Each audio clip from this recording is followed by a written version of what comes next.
भूखी चिड़िया की कहानी। बहुत सालों पहले की बात है। रामपुर गांव में एक टोनी नाम का चिड़िया रहती थी। वो अपने माता पिता और 5 भाइयों के साथ वहां रहती थी।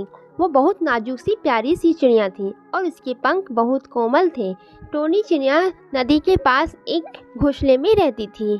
नदी के पास एक घर था जहाँ एक औरत रहती थी और उसे पक्षियों से बहुत प्यार और लगाव था। वह औरत रोजाना टोनी और उसके घर वालों के लिए रोटी का टुकड़ा डाला करती थी। एक बार वह औरत बीमार हो गई और बीमार के चलते उसकी मौत हो गई। औरत इस दुनिया से चले जाने से टोनी चिड़िया और उसका परिवार भूखा रहने लगा, क्योंकि उसका पूरा परिवार खाने के लिए उस महिला पर ही निर्भर करती थी। अब ना तो टोनी के परिवार के पास खाने को था और न खुद अपने लिए खाना ढूंढ पाते थे। दिन भर भूखे टोनी के परिवार की हालत खराब होने लगी। टोनी के पिता ने कीड़ों का शिकार करने का फैसला किया और बहुत मुश्किल से उन्हें 3 कीड़े मिले, लेकिन इन बड़े परिवार के लिए यह खाना बहुत ही कम था। खाने की तलाश में टोनी उसके भाई और माँ की जगह जगह खाने की खोज में निकल पड़े।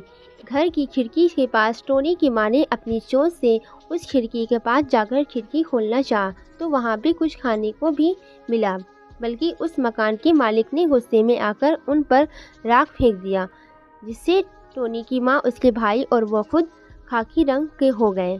टोनी के पिता को खाने की खोज करते करते एक जगह मिली जहाँ अधिक संख्या में कीड़े थे। पिता खुश थे क्योंकि अब उनकी कई दिनों के खाने का प्रबंध हो गया था। घर पहुंचा तो देखता है कि उसके घर पर कोई भी मौजूद नहीं था। यह देखकर वो बहुत परेशान हुआ। वो सोचने लगा कि सब कहाँ गए। जब टोनी चिड़िया अपनी माँ और भाइयों के साथ घर वापस लौटी तो टोनी के पिता अपने परिवार के लोगों को नहीं पहचान पाए और टोनी के लाख समझाने के बाद भी वो नहीं माने और गुस्से में उन्हें वहाँ से निकल जाने के लिए कहा। टोनी चिड़िया कहती रह गई कि हमारे ऊपर किसी ने राख फेंक दी, इसलिए आप हमें नहीं पहचान पा रहे हैं। पर उसके पिता ने उनकी एक ना सुनी।